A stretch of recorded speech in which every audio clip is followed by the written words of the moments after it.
O mistério de Gog e Magog, a aliança final contra Israel. Prepare-se para uma das profecias mais assustadoras e menos compreendidas de toda a Bíblia. Uma aliança obscura. Nações se unindo nas sombras. Um ataque que sacudirá o Oriente Médio e que pode acontecer a qualquer momento.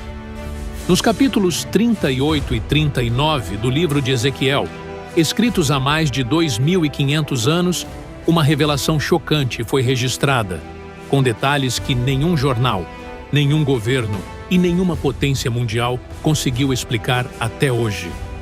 Quem são Gog e Magog? Por que Irã, Rússia, Turquia e outras nações estão se aproximando cada vez mais contra Israel? E qual é o papel oculto das grandes potências, como os Estados Unidos, neste cenário profético? Hoje, vamos mergulhar na profecia que antecede o Armagedon e revelar o que está prestes a acontecer. Fique comigo até o fim. Você nunca mais verá o cenário mundial da mesma forma.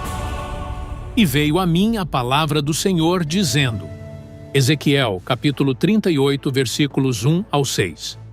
Filho do homem, volte o seu rosto contra Gog, da terra de Magog, príncipe soberano de Meseque e Tubal. Profetize contra ele.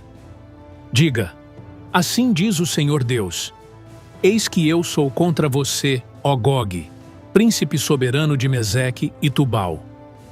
Farei com que você se volte, porei anzóis em seus queixos e o farei sair com todo o seu exército, cavalos e cavaleiros, todos vestidos com armaduras completas. Uma grande multidão armada com escudos grandes e pequenos, empunhando espadas. A Pérsia, Cuxe e Pute estarão com você, todos com escudos e capacetes.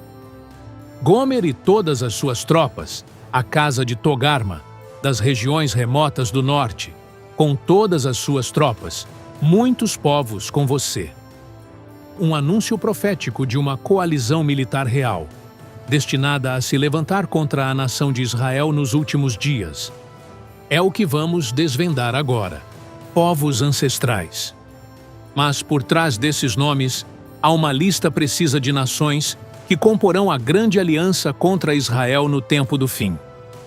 O próprio texto de Ezequiel, capítulo 38, versículos 1 ao 6, apresenta a formação dessa coalizão. Agora, vamos traduzi-los para o mapa atual. Gog e Magog. O centro desta profecia é Gog, o líder militar e político que comandará essa invasão. Ele vem da terra de Magog. Segundo a tradição judaica, os registros antigos e muitos estudiosos contemporâneos, Magog se refere às terras do norte, associadas historicamente aos povos citas, habitantes das regiões que hoje abrangem partes da Rússia, Cazaquistão, Ucrânia e outras antigas repúblicas soviéticas. Magog, portanto, representa a atual influência da Rússia e de seus aliados na região norte da Ásia Central. E Gog? Gog não é necessariamente um nome próprio, mas um título profético. É o chefe militar dessa coalizão. Um líder político que surgirá no futuro próximo, provavelmente vindo desta esfera de influência russa. Meseque e Tubal. Meseque e Tubal, segundo muitos estudiosos, são identificados com regiões da atual Turquia, antigas cidades e povos localizados na Anatólia, no coração do território turco. A Turquia, hoje, ocupa uma posição estratégica. Membro da OTAN, mas cada vez mais alinhada com blocos orientais e islâmicos. Uma ponte entre o Ocidente e o Oriente. E um ator cada vez mais presente na tensão do Oriente Médio. Pérsia. Aqui, o nome não deixa dúvida. Pérsia é o antigo nome do atual Irã. Em 2.500 anos, o nome mudou, mas a identidade permanece. Hoje, o Irã é um dos maiores patrocinadores do ódio contra Israel. Financia grupos terroristas, sustenta o Hezbollah no Líbano, apoia o Hamas na faixa de Gaza e continuamente ameaça varrer Israel do mapa. A presença do Irã nesta profecia é central. Cuxi e Puti. Cuxi refere-se à região ao sul do Egito, tradicionalmente associada ao Sudão e partes da Etiópia. Puti representa as nações do norte da África, especialmente a atual Líbia. Ambas as regiões, até hoje, estão envolvidas em conflitos e instabilidades, muitas vezes sendo palco de influências islâmicas radicais e interesses militares globais. Gomer e Togarma. Gomer é associado à região dos povos ao norte da Turquia e Europa Oriental.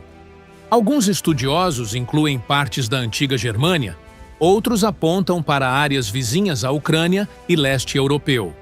Togarma, por sua vez, é diretamente ligado à Ásia Menor, novamente o território da Turquia moderna e regiões próximas do Cáucaso. Agora, veja o quadro que se forma: Rússia e aliados do norte, Turquia, Irã, países islâmicos da África, povos do Oriente Médio e leste europeu. Todos eles, num futuro não muito distante, segundo a profecia de Ezequiel, marcharão juntos contra Israel. Mas por quê? Qual será o motivo dessa invasão? Ganância? Ódio? Religião? Ou um propósito ainda mais profundo e espiritual? Essa é a próxima peça que precisamos desvendar. Agora que identificamos as nações, a pergunta inevitável surge: por quê? Por que essa poderosa aliança se levantaria contra Israel? Qual a motivação que unirá povos tão distintos em um só objetivo de destruição? A resposta não está apenas na política, não está apenas na economia. Está no coração espiritual desta guerra profética. Ezequiel, capítulo 38, versículo 12, nos revela o verdadeiro motivo: para tomar o despojo, para arrebatar a presa, para voltar a mão contra as terras desertas que agora estão habitadas e contra o povo que foi congregado dentre as nações, que adquiriu gado e bens e que habita no meio da terra. Ganância e riqueza. A profecia indica um fator de interesse econômico. Israel, um pequeno território no meio do Oriente Médio, tornou-se surpreendentemente rico em recursos naturais nos últimos anos.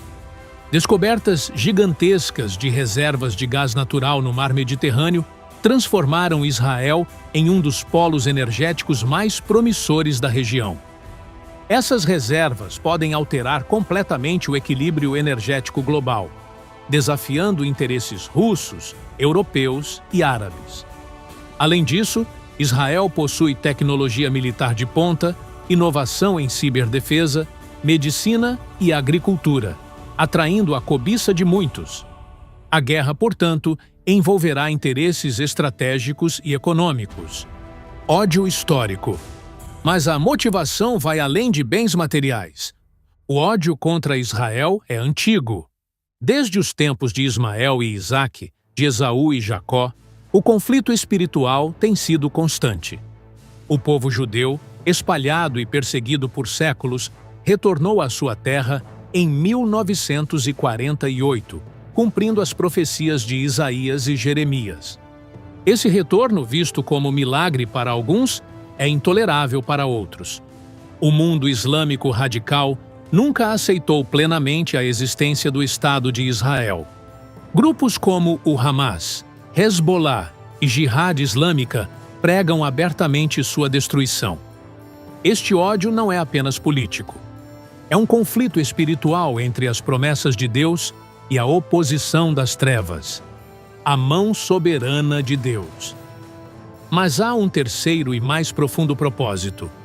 Mesmo com tantos interesses humanos, a profecia mostra que, acima de tudo, é o próprio Deus quem conduzirá os eventos. Veja o que diz Ezequiel, capítulo 38, versículo 4. Farei com que você se volte, porei anzóis em seus queixos, e o farei sair com todo o seu exército. Deus atrairá Gog e suas nações como peixes fisgados por anzóis. O Senhor não apenas permite esta guerra, Ele a provoca para manifestar sua glória. Este será o palco onde Deus, diante do mundo inteiro, Mostrará que Israel não se sustenta pela força de seus exércitos, nem por alianças políticas, mas pela mão poderosa do Senhor dos Exércitos. E assim, as nações marcharão contra Israel com ódio, ganância e orgulho. Mas encontrarão não apenas um exército humano. Elas enfrentarão o próprio Deus. As tropas marcham. Os exércitos avançam sobre Israel. As nações confiam em seus números, em suas armas, em suas estratégias. Mas então, o impossível acontece. O próprio Deus entra em cena. Ezequiel, capítulo 38, versículo 18. Sucederá, porém, naquele dia, quando Gog vier contra a terra de Israel, diz o Senhor Deus, que a minha indignação subirá às minhas narinas. O juízo divino será desencadeado. Terremoto global. Versículo 19. Haverá naquele dia um grande tremor na terra de Israel. A terra inteira tremerá. As montanhas serão abaladas. Os peixes dos mares, as aves do céu, os animais do campo, toda a criação sentirá o impacto. O abalo sísmico não será local, será global. A natureza responderá à ira do Criador. O caos entre os invasores. Mas não termina aí.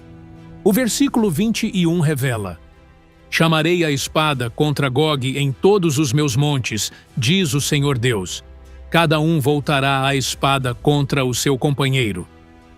O próprio exército invasor será tomado pelo caos. Confusão. Pânico. As tropas se voltarão umas contra as outras. O orgulho militar se desfaz em desordem total. Juízo com fogo e enxofre. O versículo 22 continua: Contenderei com ele por meio da peste e do sangue. Farei chover sobre ele, sobre as suas tropas e sobre os muitos povos que estão com ele. Uma chuva inundante, grandes pedras de saraiva, fogo e enxofre. O fogo cairá dos céus. Chuva ardente, saraiva destruidora. Juízo visível, inquestionável, incontestável. As potências militares serão esmagadas não por armas humanas, mas pela manifestação direta da ira de Deus. A glória de Deus será manifesta. E, finalmente, o versículo 23 declara: Assim, eu me engrandecerei e me santificarei, e me darei a conhecer aos olhos de muitas nações, e saberão que eu sou o Senhor. O mundo inteiro assistirá. As nações verão. Os líderes ficarão atônitos. E todos reconhecerão que há um único Deus verdadeiro, o Senhor de Israel. Este será o cenário mais impressionante da história moderna. Não será um simples conflito regional. Será uma demonstração pública da soberania de Deus sobre todas as nações. O ataque de Gog e Magog não será o fim. Será apenas o prenúncio de algo ainda maior. A intervenção de Deus contra a aliança de Gog trará um choque global. As nações verão o sobrenatural operando de forma pública. Israel será preservado, não por sua força militar, mas pela mão poderosa do Senhor. Mas o relógio profético continuará avançando. Não é o Armagedon ainda. É importante compreender: a guerra de Gog e Magog, descrita em Ezequiel, capítulos 38 e 39, antecede o Armagedon. O Armagedon virá depois, no final da grande tribulação, quando as nações novamente se reunirão contra Jerusalém. O livro de Apocalipse, capítulo 16, versículos 13 e 14, descreve: Então vi saírem da boca do dragão, da boca da besta e da boca do falso profeta 3 espíritos imundos, semelhantes a rãs, porque são espíritos de demônios, que realizam sinais e vão aos reis do mundo inteiro, a fim de reuni-los para a batalha do grande dia do Deus Todo-Poderoso. Essa batalha final ocorrerá quando o próprio Senhor Jesus Cristo retornar em glória. O tempo do fim está se aproximando. O que vemos hoje já prepara o cenário. As alianças militares entre Rússia, Irã e Turquia se fortalecem. Israel está cada vez mais isolado politicamente. O ódio contra o povo judeu cresce globalmente. As profecias se encaixam como peças de um quebra-cabeça profético. Cada movimento no cenário geopolítico atual aproxima o mundo do cumprimento total dessas escrituras. Jesus disse em Lucas, capítulo 21, versículo 28, "Quando estas coisas começarem a acontecer, levantem a cabeça e se animem, porque a redenção de vocês está próxima." Não estamos à mercê do caos. Estamos caminhando para a consumação do plano eterno de Deus e aguardamos a vinda gloriosa do nosso Salvador, porque, muito em breve, Ele virá.